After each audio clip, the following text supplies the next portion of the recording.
How's it going, everybody? This is Wired Up.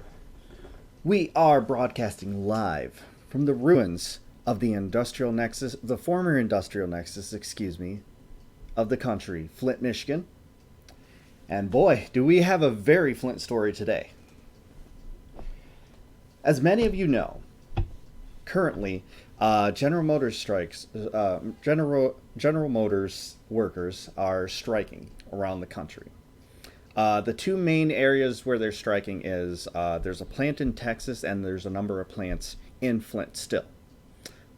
Believe it or not, we didn't lose all of them. They still exist. But the way that they've been doing things has been very, very sketchy and showing exactly the type of things that we've witnessed of GM for the past 30 years. How they like to abandon their workers, especially when union power is minimized.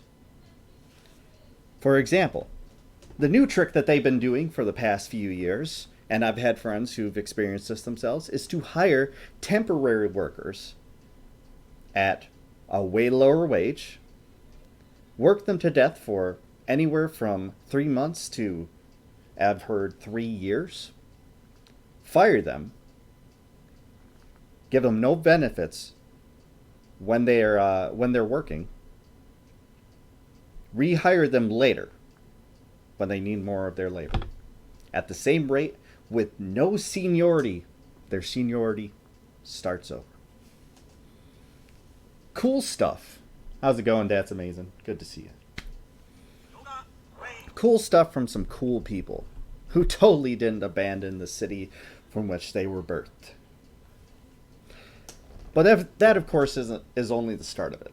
The fact that they continue to cut away at the benefits of the retired workers, the pensions, and also how they have a tendency of cutting away, not issuing pay raises as they should to go along with the cost of living. See, this is something that should be, mandatory around the country if we actually cared about giving people a living wage. Now, don't get me wrong, GM workers are paid pretty good, but that does not mean that they should be abandoned. Solidarity forever means solidarity everywhere. They are labor, and they labor very, very hard. As the son of a GM worker, how's it going, Frozen Harley Quinn?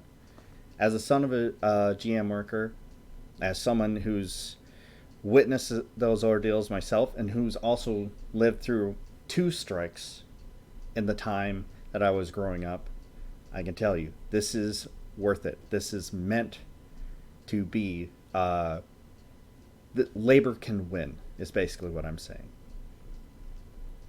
A conversation I was trying to have with somebody who identified himself as a executive yesterday, I spent a long time trying to convince him that the most important part of a supply chain is the labor. Because without the labor, the executives, the managers, they can't do the work. Not willing, of course they're not willing, but they can't do the work. Everything shuts down. The power of labor is endless, insurmountable. There are more of us than there are them. And there always will be. You think you can treat us like peons? No, you absolutely cannot.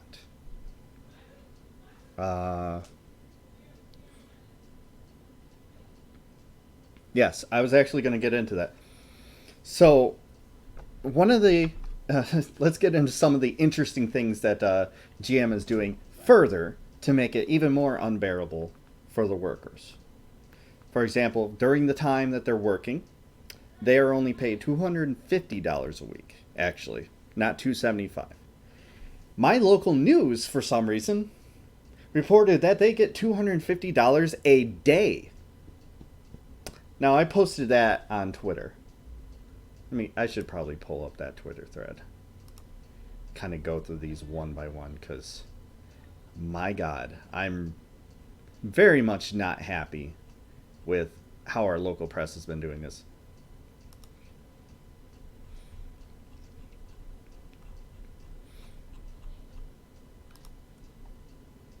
Okay. I'm downstairs, so I don't have my stream deck, glam streaming upstairs. But look at this. These are the things that are being passed around on Facebook because we have to dispel the myths. There is tons of damage control being done, and the fact that we have to do it based on the local press that has been born and raised in Flint, Michigan, it's insane. Where's the solidarity, guys? Where is it? Yet they're continuing to print shit like this, saying union members will get $250 a day at picket lines. Nope. A week. On top of that, GM decided to cut their health insurance, which is one of the things that they're trying to get a better health insurance plan through. They took away their health insurance while they're striking. Nice little dirty move to encourage, to coercively encourage workers to not go on strike, isn't it? Very good stuff. So, now the way that the strike works is the workers have to, at least once a week, they get a shift where they have to go and picket. This can be anywhere, normal shifts that you'd find on the job. Third shift is also picketing during third shift hours. And that is one of the people that I talked to. I decided to not give his name, tell him that he's not representing a company. He's only representing himself. So I decided to keep full anonymity. Excuse me. It shouldn't slide, but it is. And with the way our country is right now, there's no one defending labor except labor. So there we go. They only get paid if they protest, and some of the protesters have to do the 12 to 6 a.m. Yeah. Yes, the person that I spoke to was 12 to 4 a.m.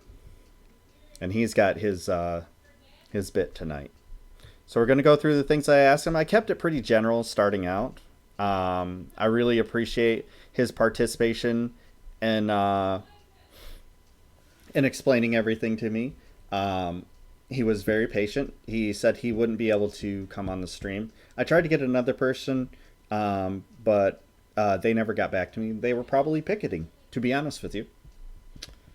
So to start out, I said, okay, so we know the local media has been reporting a lot of information that has been either debunked or overblown. Brownie, thank you for the follow. Such as the strikers blocking road traffic and threats to law enforcement, which, yes, that did happen. They did report they did it in a very interesting way. Let me show you the trick they pulled. Now, first of all, this got added to later, but the first thing that they pulled up was it looked like this. You only saw till here on the post because the rest wasn't there yet. It said vehicle parked in the roadway on Van Slyke. That's where the one of the GM that's truck and bus that's over there is located. Said the protesters, they're blocking traffic. Cool stuff. Now the other night, some workers that were on their way to strike were hit by a car while they were crossing a busy street in Swartz Creek. That was reported as them blocking traffic. Cool stuff. Let's get to the rest of the story. Oh, they were letting them through. But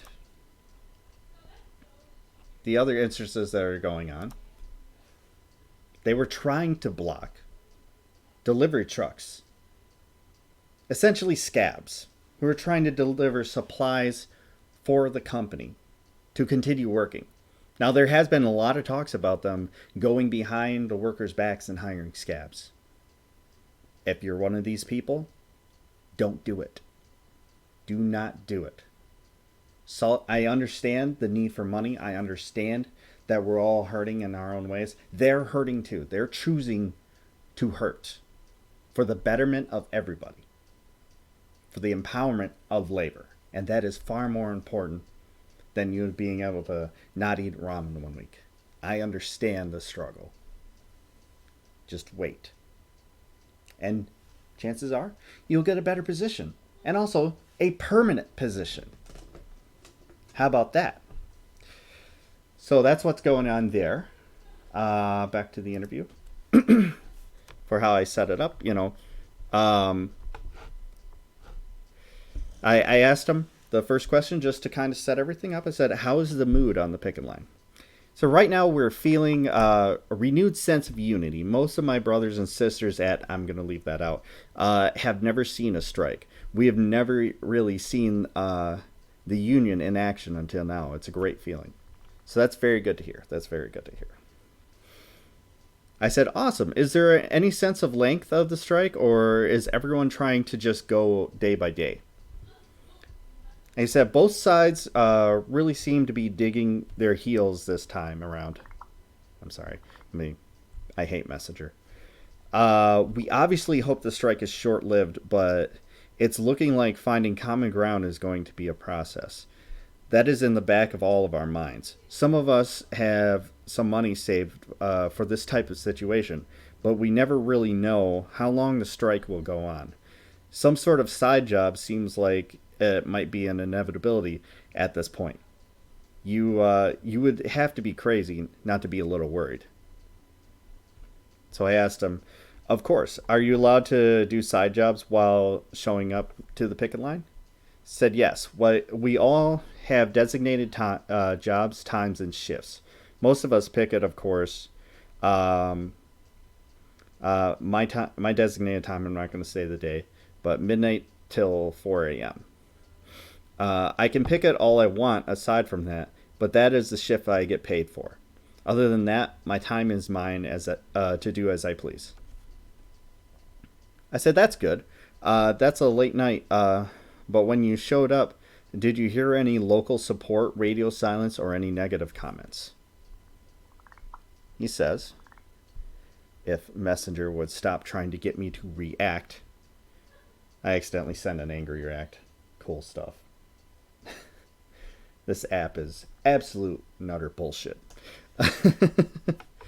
I have heard a couple of stories and seen some videos of people being unsupportive, but so far personally, everyone seems to understand and stand behind us. Even with my awkward shift, people were bringing all kind of treats. That's what I'm talking about. That's good shit right there. And I said, good to hear it. Has there been any discussion of what to do about GM pulling the healthcare? Are people turning to Cobra? Any funds set up to help those who lost it and need it? I said that was a dirty trick they pulled there. Obviously, a lot of us take medications and have appointments. The union is swooping in to help with that. I'm sure most of us are having to switch to Cobra. If we have appointments for now, we are just getting billed for it. And Cobra will cover it once we get all the paperwork in order. Gotta love it. So I asked him, yeah, that was definitely pulling the rug under from everyone. Did they cancel any other benefits or just the healthcare? So just the healthcare so far. Oddly enough, that's one of the things we were fighting to keep the same in the first place. So they're fighting to keep good insurance and them not cutting it away. You can thank the Trump administration for cutting away at that. And of course, because I talked about the temporary workers earlier, on the temporary workers, I asked if they were picketing too. Because, I mean, a lot of them have kind of felt like they don't really belong. Now, the workers themselves make them feel like they belong, which is good. But the company themselves, well, they're just used. So I asked, are any of the temp workers picketing? He said all of them. I'm about to go picket for a while. If you have more questions, I will be happy to answer them when I get home. So there we go. And I'll keep following up as things go. Let me catch up on chat. Yeah. Union politics, yes. This sounds scuffed. I hate the idea of people having to bugger themselves temporarily, since in the long run, they're already being buggered. Yes. Yes, there's a reason why this strike is happening. The biggest reason is the way they treat the temporary workers. Temporary workers get paid $14 an hour. That's under what we all have determined is a living wage. Because U.S. and state labor laws are so watered down, weakened, bosses can do anything during a strike when no contract is in effect. Yes.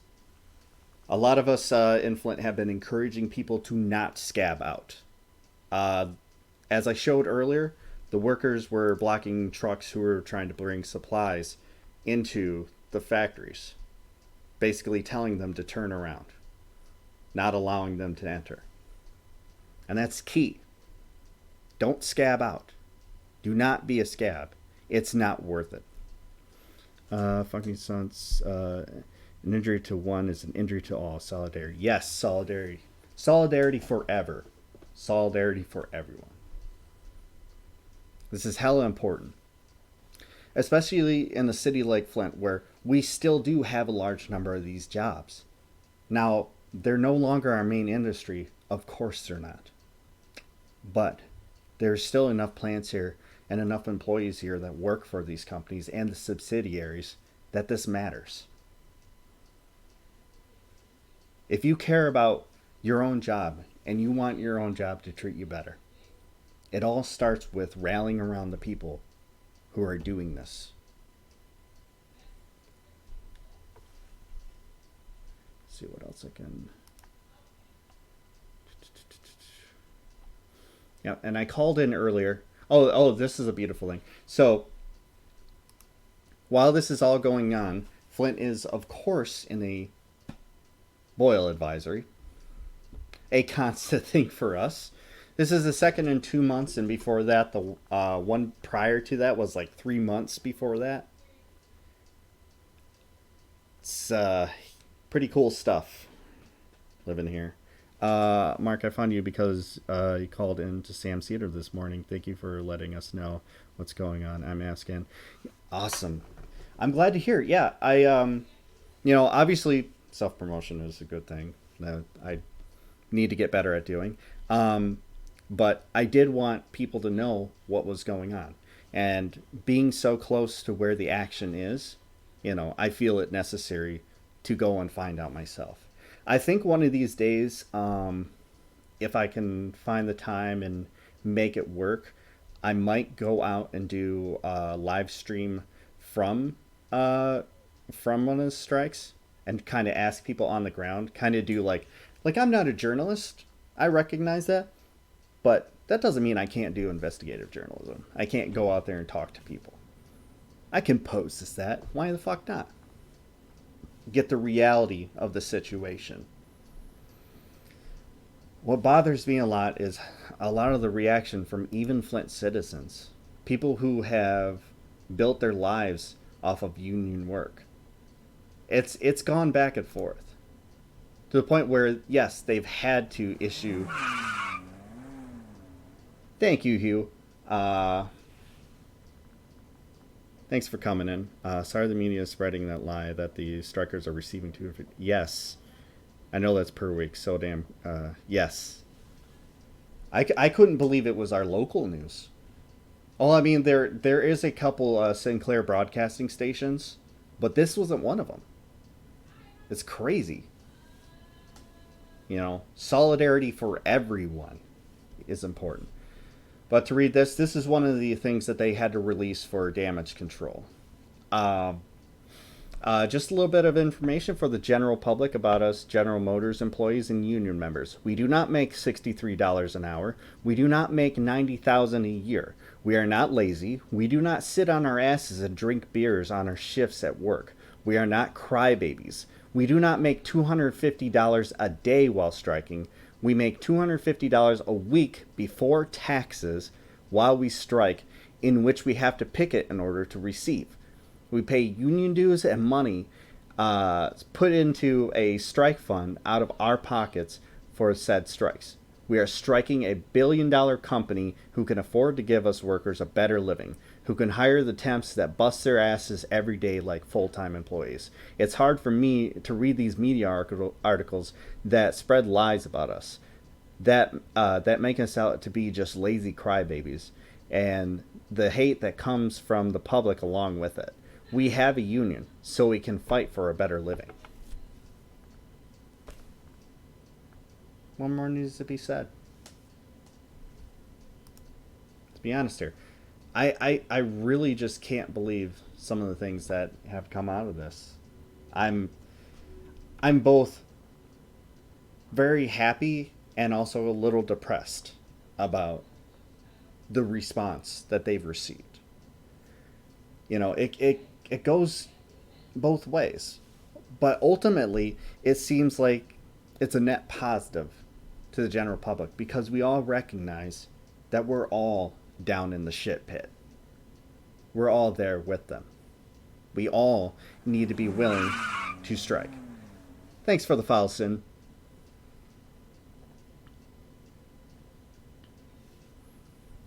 I'll prove that later. But this was something that made me very happy. Now, I don't like Jimmy John's, and there's been a lot of things about the Jimmy John's CEO, and we've all seen the fish picture, or it was a whale, wasn't it? But local Jimmy John's workers decided to come by and deliver subs to some of the striking workers. Said he delivered 3,600 yesterday. Will not stop till strike is over. And that's the Jimmy John's in Grand Blanc. Thank you. That is solidarity. Even if even if their food isn't that great. It was a shark, yes. But at least one of their franchises is doing the fucking work it needs to. I can't stand Jimmy John's food either, but I mean, come on. This is important. Yeah. Yeah, but we're going to forget about that. Now, in the middle of my thread, I decided to post a puppy picture. Yep. Look at that cute puppy. She's over there doing the same thing. So, just to lighten the mood. Let's see what I'm trying to go through everything that I shared earlier. We're out of state. What can we do to help? Where can we send a few bucks to help the strikers? That is a good question.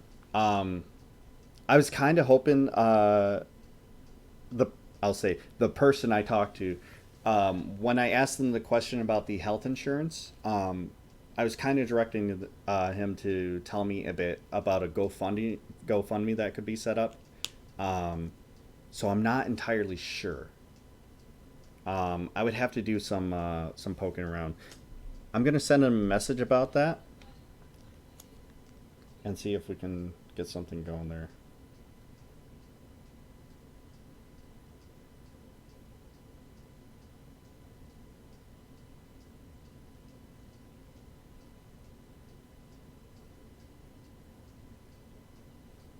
Correct my spelling because my damn thing. Boop. And hopefully he'll get back to me soon.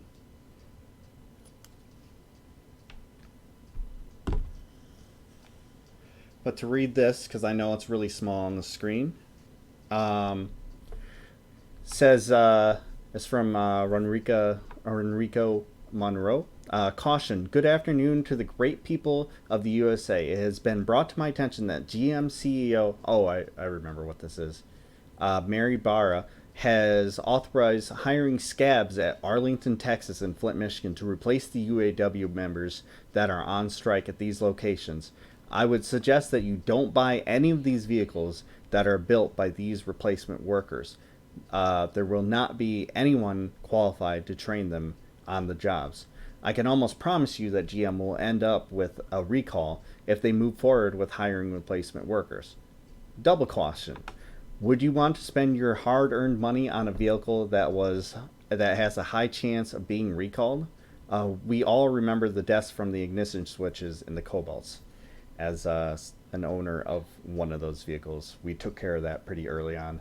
That wasn't the only recall that was pretty dangerous about the car. The power steering liked to turn off. Just randomly. But we got it fixed. We got it taken care of. We're good now.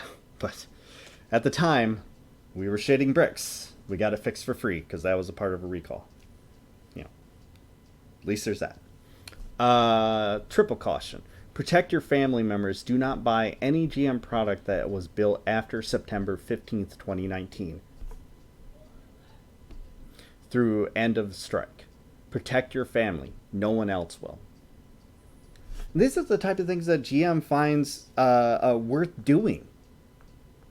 You know, not only the fact that they're hiring scabs because they want to be cheap, even though we've given them record profits ever since the bankruptcy.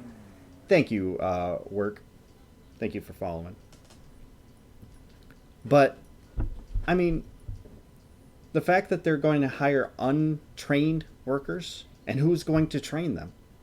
Management? The people who can't be trusted to train? Originally? The people that monitor and don't do the work themselves?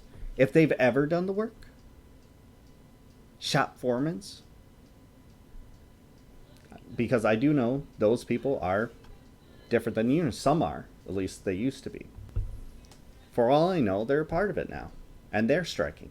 So who's going to train these people? And when you're careening down the highway at 70, 80 miles an hour, do you honestly feel like you trust your car enough if it was built by somebody who was doing this for the first time on their first day? I know I don't. Geez, I have a bad enough problem with my car. So this is absolutely insane. Do not scab out no matter how desperate you are. I promise you, you won't feel any better after doing it. Let's go back. Just casually have a car that stops working briefly. Yes. So I mean, a lot of the assembly is done in places like Canada and Mexico, but the parts are often still built here. It's kind of interesting. I did get some. Well, I'll do this. This is a friend of mine that pointed this out. General Motors announced today that they were investing in Flint.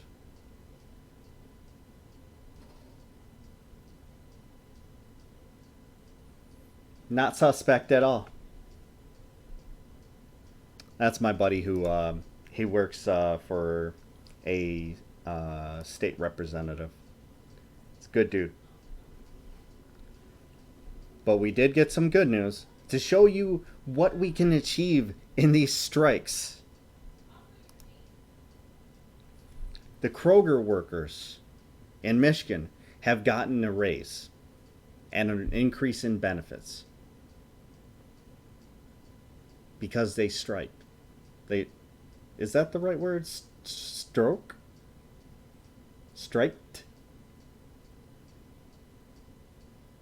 Yeah, right. Harley Quinn. I don't know if I'm saying the word correctly, but people do remember when the food workers did a strike. This is one of the results of that.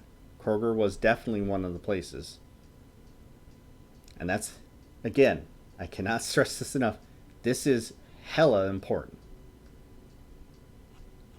If you have a job, you need to be supporting what's going on in Flint, Michigan, and in Texas. Because they struck.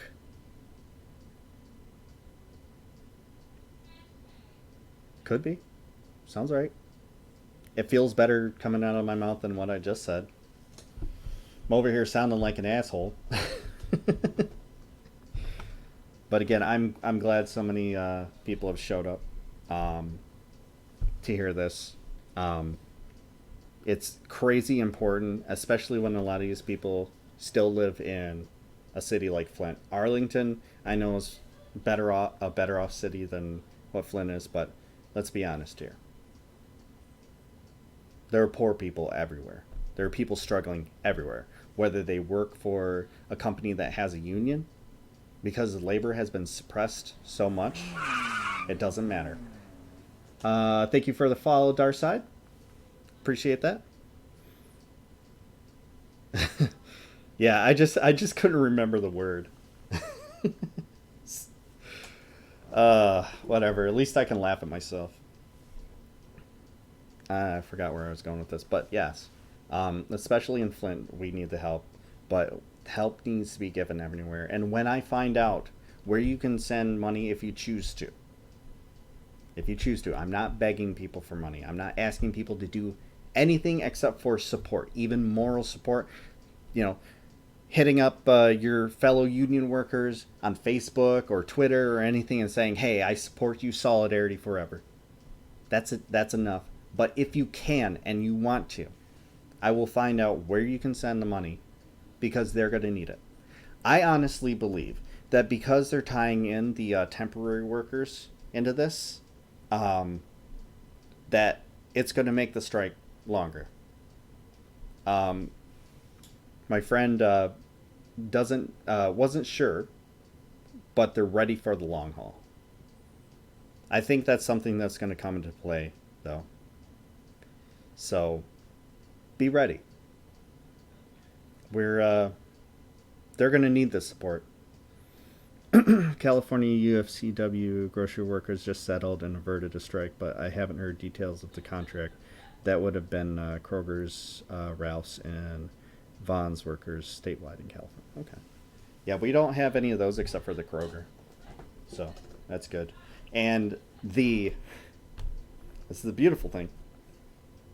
Here in Michigan, they're they've moved out to other states, but there's a department store called Meyer, and I've formerly worked there. That was my first job when I was like 15, 16, till I was 18. They are and have always been unionized. Not bad. You know, I think among the other things that I would like to see I mean, I would like to see every job unionized. Let's be honest. But I think, excuse that. That's the problem with streaming down here. You're gonna hear the cuckoo clock a lot. Um, I forgot where I was at. I was talking about.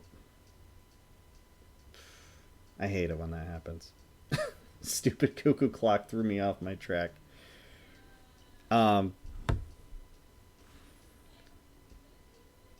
but you know, the next group that I think should definitely unionize. Of course, the fast food workers need to unionize. Of course, all food workers need to be unionized, restaurants included.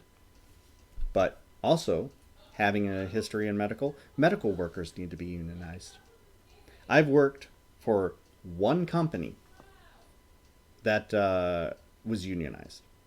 And my God, the difference between that and working at all the other companies that weren't unionized, night and day. For one thing, we had protection. Now, I was a CNA, kind of a dime a dozen job. So, having that protection is necessary because a lot of these places have high turnover, and they have high turnover because they drive people out through poor management and just generally just treating their workers like garbage. And that one place that I worked was the longest place that I worked at as a CNA. And it was awesome because I felt protected. I felt like I could do my job. I felt like I could take care of people and not have somebody riding my ass the entire time saying I'm too slow when, in actuality it was I didn't have enough help. But working in games development is fucking... Yes, games development also needs to be unionized. Gamers, rise up. Unionize your favorite gaming company. When I say solidarity forever, I mean solidarity everywhere. I cannot stress that enough. Here's today's labor notes story on GM strike. Let's pull this up. Yeah, gamers got a rise. Oh. It says page not found. Let me see if I can find it. They've got the Labor Notes Conference from Chicago. GM strikers say no more tier. Oh, damn it. It's one of those rotating deals. Let's pull this up. Okay. Let's try that link. Oh, yeah. That's the same article that I pulled up, so that's good. Okay. So we'll go ahead and read this. 49,000 auto workers are on strike at General Motors in the largest private sector strike since the last time union and company clashed in 2007. I do remember that. I was out of high school at that point, and I believe my dad was already retired at that point, so I wasn't really affected at that.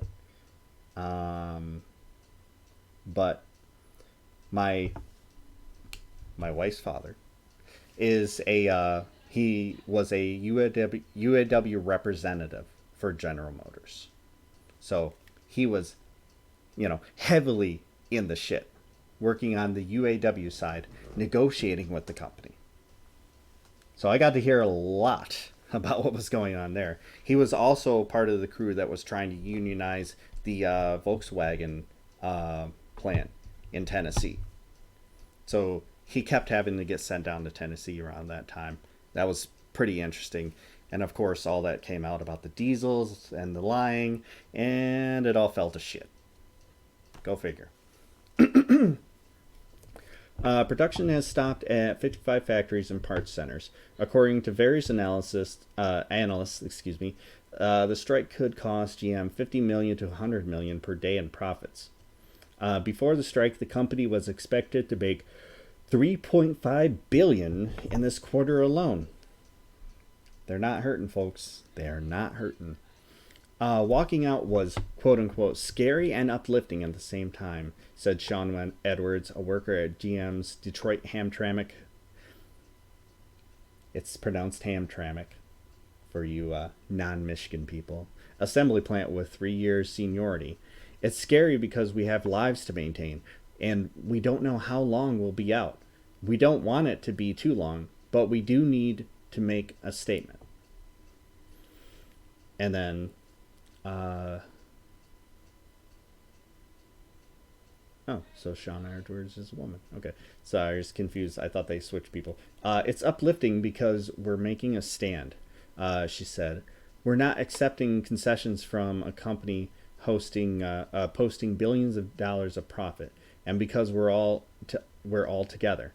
There's safety in numbers. We're standing up for ourselves in solidarity. Something worth noting. I believe pretty recently, they gave a huge pay increase to the CEOs, basically to reward themselves for getting out of bankruptcy, with the help of the taxpayer, and not ending up back in bankruptcy, thanks to the fact that we bailed them out, they paid it back, and they finally started making decent cars again that actually sold. You say they're not hurting like the people affected by it could be hurting. The amount of money they lose seems like a big amount, but it's hardly going to make them lose the house. Yeah. They just don't get that extra bit of expendable cash. Yes, exactly. I mean, Something I like to tell these middle management morons who like to argue with you on Twitter about, oh, labor doesn't deserve this. They're just lazy. They just need to work harder. Is, hey, why don't we cut away at your pay? You're doing pretty well. And how about instead of giving yourself a raise every fucking time, you take what you were going to give yourself and you give it to your labor? Because again, I cannot stress this enough. The most important part of the supply chain is labor. Without laborers, nothing gets done. Management has no one to manage, and they're not going to do the work. Let's be honest here. Do they even know how to do the work? Labor doesn't deserve a living wage. All they do is make everything function. Yeah, exactly. Get back to strikers are hoping to make up ground lost since the United Auto Workers agreed to two-tier wages in 2007, followed by the Great Recession and the auto bailout.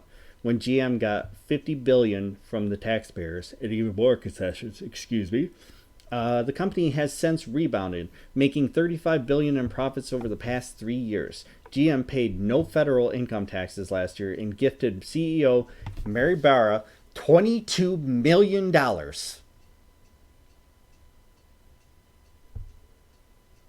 Where'd my wages go?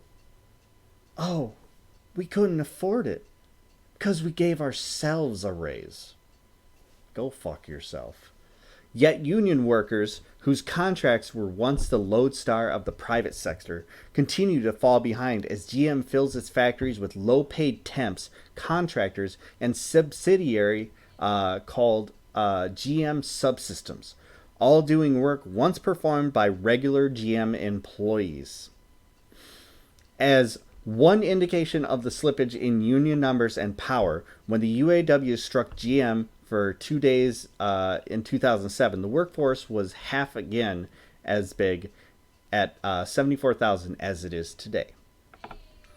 Keep in mind, in 2007, that is prior to when we had the right to work laws, which, as far as I know, I don't think the current governor has been able to repeal, because gerrymandering caused us to once again, for the past 30 years, have a Republican Congress. Cheers.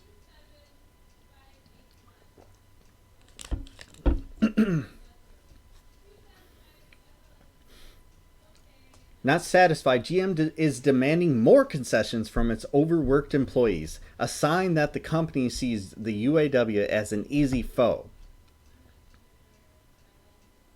Where do your union dollars go?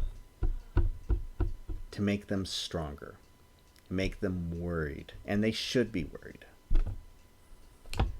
Let's hope that they are getting the message now, but we'll see. Especially given the highly publicized corruption scandal that has rocked its top leadership. It's a testament to the rank and file that despite everything, not only the scandal but also the lack of any preparation through a contract campaign, they walked out as one. Even as their leaders kept mum about bargaining goals in the lead up to the strike, auto workers decided what they were prepared to fight for. Picketers on the line September 16th at GM's Detroit assembly plant all said that equality for temps and second-tier workers was their priority. This is why I think this is going to go on for a little bit. So pay attention. Cannot beg you enough. If you feel like I'm yelling at you, you feel like I'm being mean, it's because this is important. It's because I care. As someone at the labor level, I have just as much to lose from this as any one of us. Even if I don't work for this company, it makes cities like mine continue to run. Even at the low levels that we run now, it's at least something. says divide and conquer. Today, contracted out janitors in the plants make as little as $15 an hour, but in the past they would have been direct employees of General Motors and covered under the auto contract. Eddie, thank you for the follow. Let's go back to where we were. And covered under the auto contract, which pays Tier 1 legacy workers about $31 an hour. That's middle class. Such jobs were often reserved to employees with high seniority whose bodies were worn ragged from years on the assembly line. Like my father, like my grandfather, like my uncles, like my aunts, like my brother-in-laws, like my father-in-law, like most of the people I've known throughout my life. And you can ask anyone in Flint, they can tell you the same story.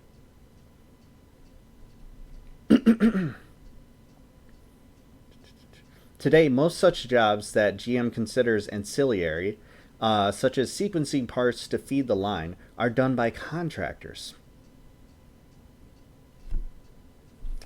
The Uberization, if you will, of General Motors. GM's plant in Spring Hill, Tennessee, for instance, is wall-to-wall UAW with 5,200 employees, but only 3,600 are under the GM contract. The others are considered supplier partners and work for independent companies on site. At the GM Tech Center, where Jessie Kelly works outside Detroit, she said there are 1,300 workers employed by GM and 550 employed by Aramark.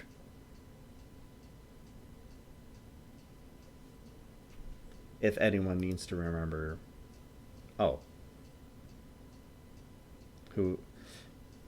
let's go into Aramark. That's a interesting company to bring up. Why would Aramark be involved?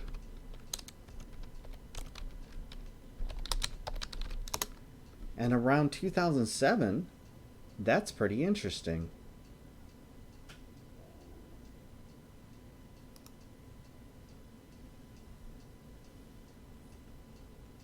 This is actually a story from way back in 2013. Aramark was delivering poisoned food, gross, nasty food, to the prisoners in our prisons, making them eat essentially maggots and moldy bread. Now, Think Progress. The fact that I clicked on Think Progress, I kind of regret that, because fuck Think Progress too, because they're a union busting site, and you know what? No. We can find a better link. Free press.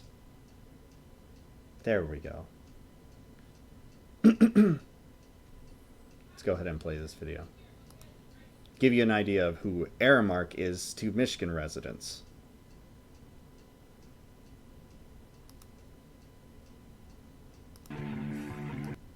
Maggots in food were something that we documented with the Aramark contract. It seems like now those are the same kind of problems that are popping up with Trinity.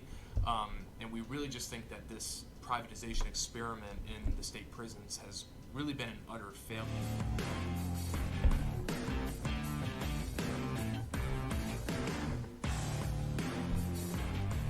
If you don't have enough staff or you don't have enough experienced staff, that can lead to problems. And so we're doing everything we can to work with them to help find them qualified workers that want to work in the facilities. But if they don't, we have financial penalties in our contract to find them.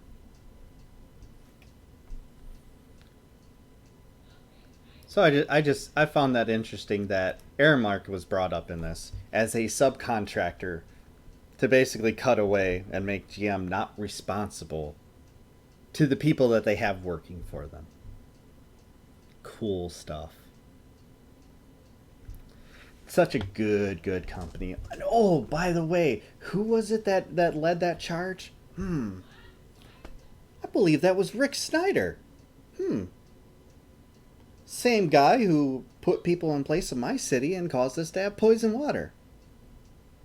All in the same idea and experiment to privatize everything. Yay.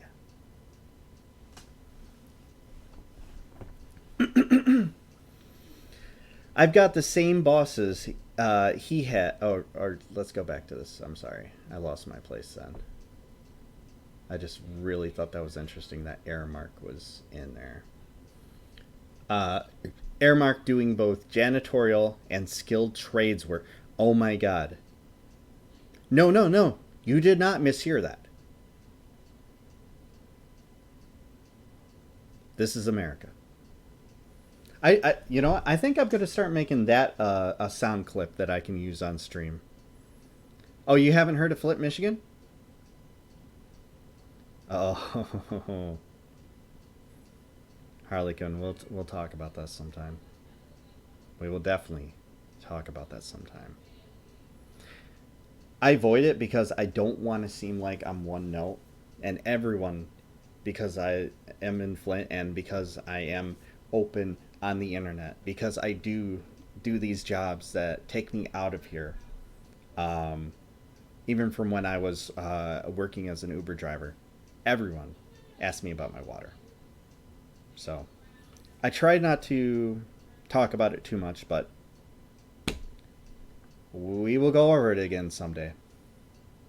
I guarantee you that. Like I said, we're in another boil advisory where even filtered water we cannot drink.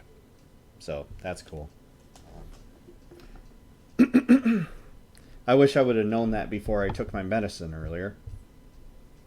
But yeah, apparently the water main had been broken since the 14th, which is cool. Anyways, well. Michael Mucci, a carpenter at Detroit Hamtramck, said he has literally taken his father's job, but his father's employer was GM, and his is Aramark. I've got the same bosses he had, Mucci said. In another concession long sought by the auto companies, Aramark does not employ carpenters per se. All the traditional trades are dissolved into either mechanical or electrical, basically meaning they're consolidating the work and giving the skilled trade workers that are there double the job, needing twice the skill set. No problems there, right? Permatemps. This is something I touched on earlier. GM weakens standards further by relying on so-called temporary workers or permatemps, workers who perform the same jobs as regular workers for far less pay, around $15 an hour, and worse benefits. As a temp, you have absolutely no rights, Kelly said. She is a former temp, and they may remain temporary for years. Temps are allowed to miss only 3 days of work per year, unpaid, with advanced approval, and can be forced to work 7 days a week. Many stick it out for years, as Kelly did, in hopes of eventually being elevated to what GM calls in progression status, Tier 2. Did I stutter? I said this earlier. Very literally, they hire these people based on the hopes and dreams of maintaining this job, work them to death during that period with way less benefits for way less pay, dangling $1 in front of them as they run on the treadmill. Yes, forced to work 7 days a week. Yes. Nothing coercive there. Nope. Mm-mm. One of my friends became a permanent worker after working for years as a temp. She was fired from there. Fired. I believe 3 times over the course of 5 years. Good stuff. Just a great company. The last week of February, when the profit sharing checks come, We have two workers standing side by side that have done the same job all year long, and one gets 11,000, the other gets nothing," said Michael Heron, UAW Local 1853 chairman at Spring Hill. Labor laws. Oh, yeah, we do. We have labor laws. Who's going to enforce them?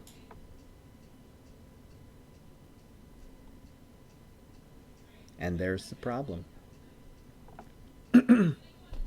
When temps were first allowed years ago, the big three automakers, Ford, GM, and Chrysler, said they would fill in for absentees. But now GM says 7% of its blue-collar workforce is permatemps. According to Heron, there are over 200 at Spring Hill alone. These aren't workers just filling a 90-day hole so that another worker can go on vacation, he said. They have worked every week for 3 years nonstop, so they deserve to be compensated just like anyone else. Where did this strike come from? If you're at all confused about what they're striking about, there you go. And these are people who grew up in areas that likely that was the dream job. I remember growing up and thinking that, I could do just like my dad. Dad comes back from Vietnam. He has no skill set. Was thinking about becoming a cop. Walked right into GM. Hired him. And he worked there for 40 years. No skill set except being in the Army. Drafted. Oh. I gotta... Okay. He says he'll ask at the hall next time he's up there, so I will keep everybody posted. Follow me on Twitter, and I will post a link when I have one. Okay? Excuse you. Sorry, my dog's barking at nothing. Government fix your shit, better yet, corporations fix your shit, but fat chance of that one happening. Yes. This is why I cannot stress enough we need to elect a labor-intensive government.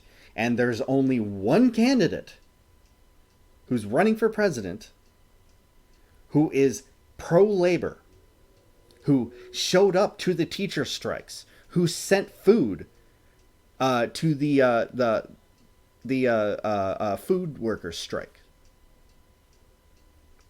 That, my friends, is Bernie Sanders. That's the guy. She does that. If she wanted to say hi, she would come run over here and jump on my lap. She's just kind of hanging out there.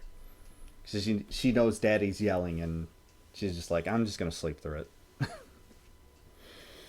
it. Striking auto workers are trying to climb out of the hole they're in, but leaders have done little to offer a ladder. International leaders organized no contract campaign to energize members and pressure management before the strike, and did not publicize their demands.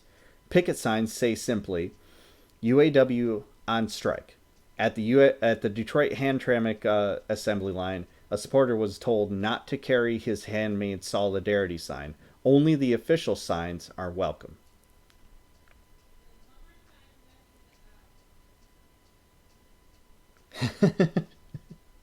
Yeah. Hey, how about that?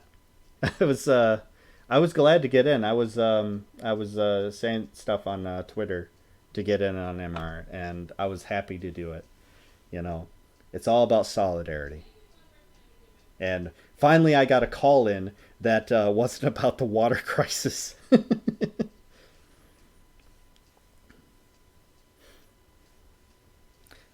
Well, that's very easy to do. Yang's labor policy is the UBI. That's it.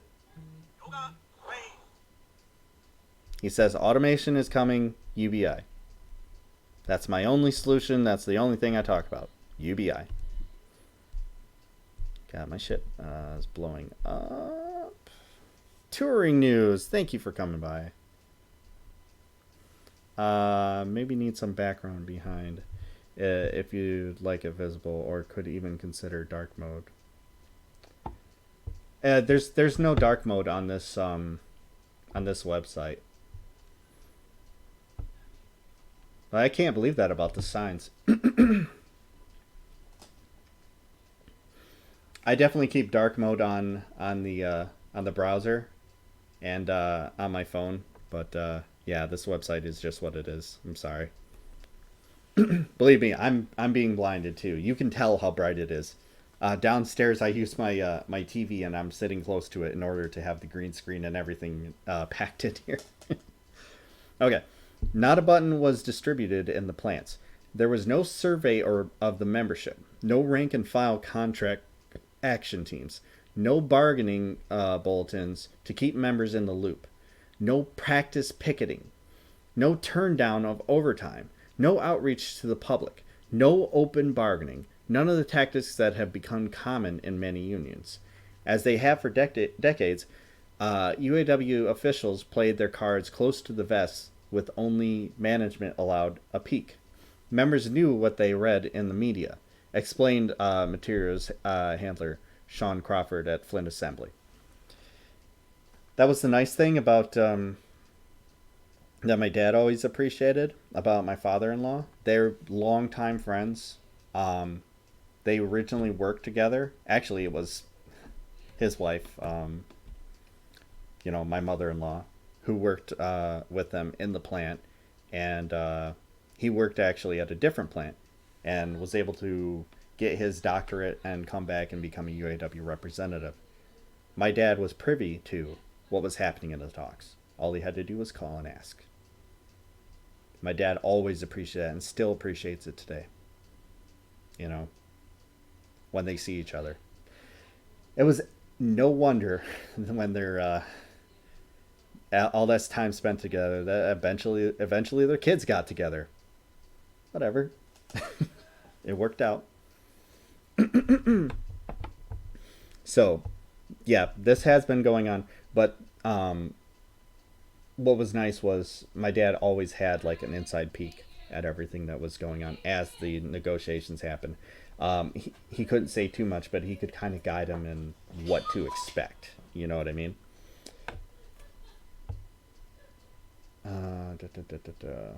And the strike got off to a bad start when union leaders directed GM workers to cross their fellow union members' picket lines. Ooh.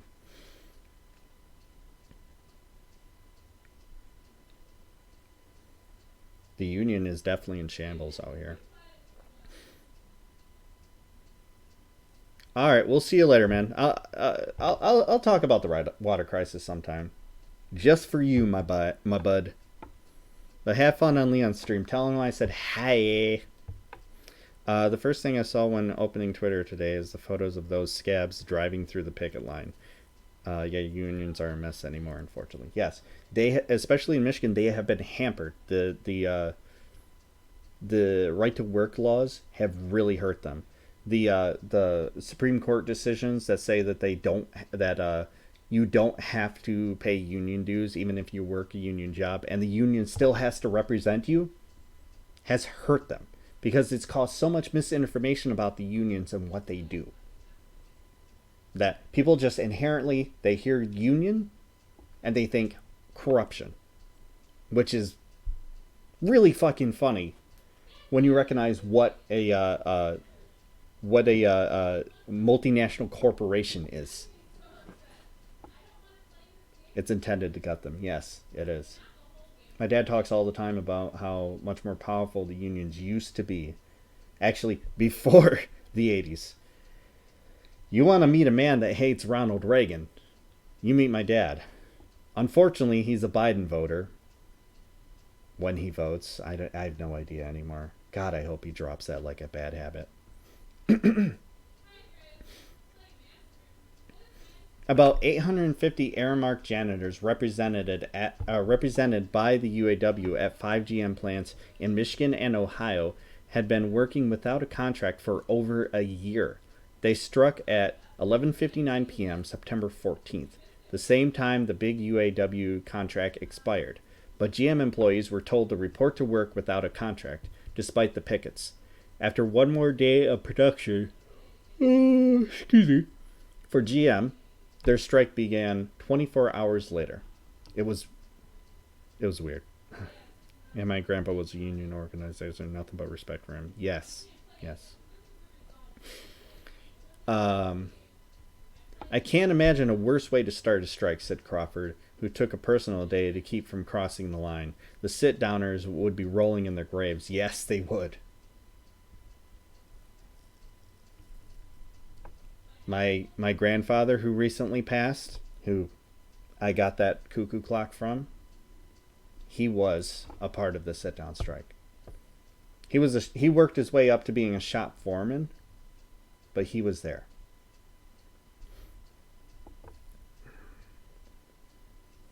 Given GM's massive profits, the UAW was well positioned to turn this strike into a national referendum on corporate greed and get the public behind workers' demands, much as the Teamsters did during the 1997 strike at UPS that proclaimed part-time America won't work. More recently, teachers have demanded the school's students deserve. Sadly, until the strike began, the UAW made no attempt to connect auto workers' issues to something the public could get behind. They really should have done that. They should have been right there with the teachers.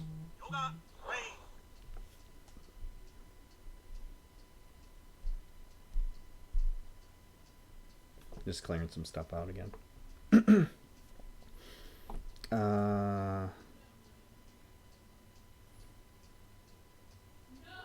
Okay. Concessions demanded. GM wants members to pay more for health insurance and is offering a less than inflation raise, 2% in the first and third years and 2% lump sum the second and fourth years. Worse, it offers no movement on the odious tiered system, meaning they can keep their permatemps. A sign of the company's hardball stance was that it stopped paying for strikers' health insurance. This happened yesterday. The union will pick up the tab for partial coverage. This is what I was talking to my friend about. In earlier decades, the auto companies continued to pay for insurance right through strikes. To tell you any idea the lack of power the unions have now and how brazen they are now, especially under the Trump administration, who will do jack shit about this. More than anything, if Trump is going to say anything about these strikes, he's going to condemn the workers and call them fucking lazy.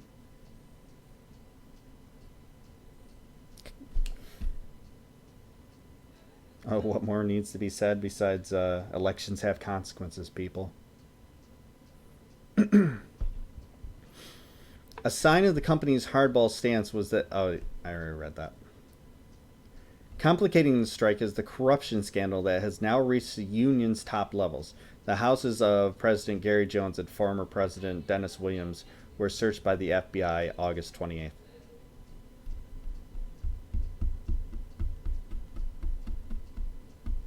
I'm going to acknowledge because of what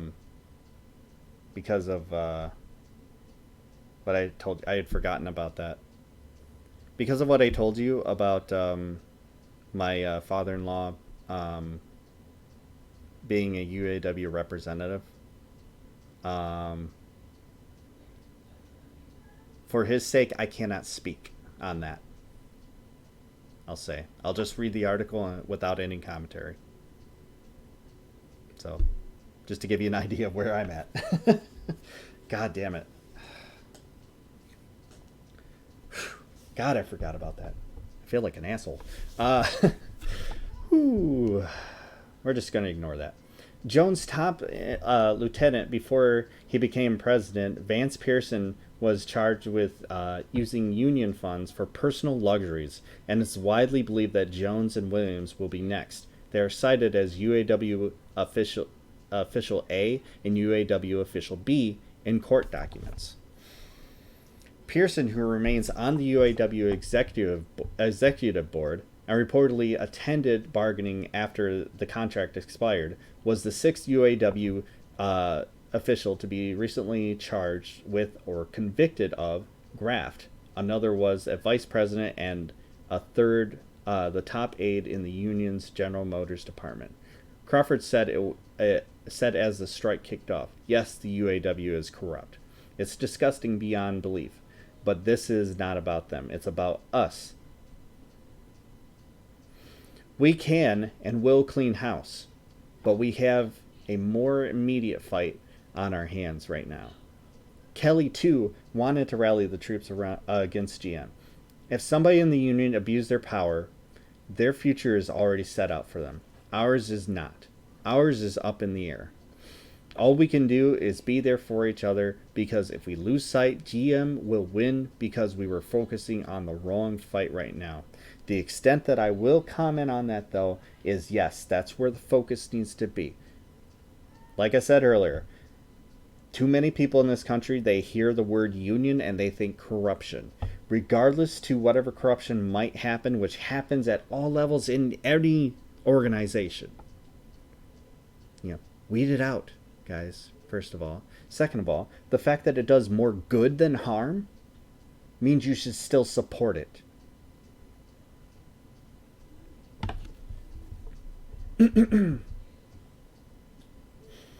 Mitch Fox, now at Romulus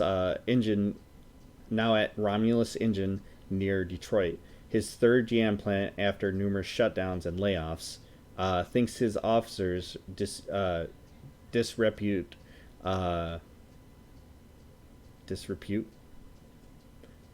could even be a motive for the strike. With everything that's going on, maybe they'll try harder to gain our respect back. Hopefully that's the plan.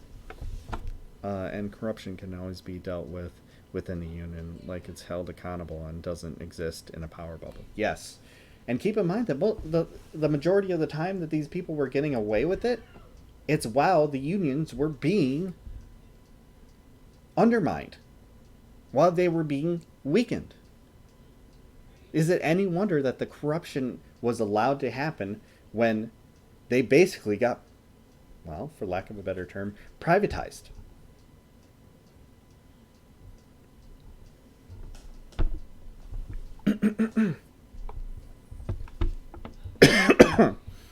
They can vote no. But if past contracts are an indication the pact Jones negotiates is likely to be weak. If the strike is meant to wear down members rather than GM, leaders may accept a deal with a big signing bonus and plenty of tiers. In that case, GM strikers will have just one tool to use between their rock and their hard place: their right to vote no. They can do what Chrysler workers did in 2015. They organized to turn down a contract that enshrined the two-tier system. They were smart enough to do that. My middle brother now works at Chrysler. Partially because of that, and because they turned away that two-tiered system and they were able to get actual programs that help people, that's how for the first time in the over 20 years that my brother was working as a welder, he was able to get his journeyman's license. Showed up, took the test, they handed him the card. He has that now. Now he can use that anywhere. He chooses to stay at Chrysler because he likes it. Whatever. I like to rag on him about it because Chrysler cars are kind of garbage. Let's see here. Rank and file Chrysler workers with no union support made leaflets and t-shirts, created Facebook groups to share their tactics, and rallied outside informational meetings. That. Good on them. Good on them. They did what no one thought possible in the UAW and voted Williams' offer down 2-1. Overcoming his defiant declaration that ending two-tier is bullshit, and winning a partial victory. I like this article a lot. The offer was improved, establishing an 8-year grow-in to full pay to second-tier workers in a 4-year contract, though still without pensions or an equal health care plan. Soon after the Chrysler vote, perhaps emboldened by the no vote there, GM skilled trades workers rejected their pact as well by almost 60%, winning some improvements. Production workers voted yes by 58%. In 2015, what the automakers gave with one hand, they took away with another, though. A less noticed provision. Echoplex, thank you for following back. A less noticed provision also increased the use of temps. I'm voting no on any contract proposal that doesn't give a pathway to equality for every GM UAW member, said Crawford. This is a sacred principle. It is the very meaning of the word union. This opportunity might not come again. Good stuff. Thank you for that link. Bike Gata. I really appreciate that. That was a good read. Now, it filled in some of the gaps of information that I didn't have because, again, I don't work these jobs. I don't work in a union. But it's necessary to support them. God, I'm feeling like Bernie Sanders at the debate.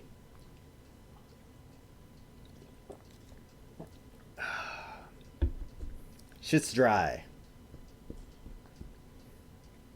So yeah,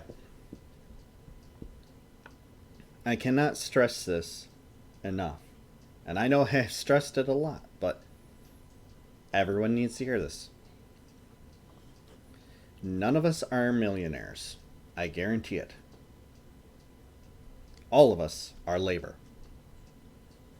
If you do not support the labor of somebody else, you are not supporting even yourself. Labor is the most important link in the supply chain. It holds everything together. I believe in your ability to forego all the propaganda that you've heard previously about unions and show solidarity for your fellow workers.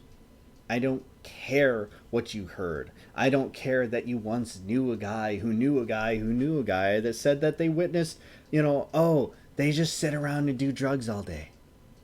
I do not care. Because that is not important. What's truly important is that lifting up any laborer lifts all of us up.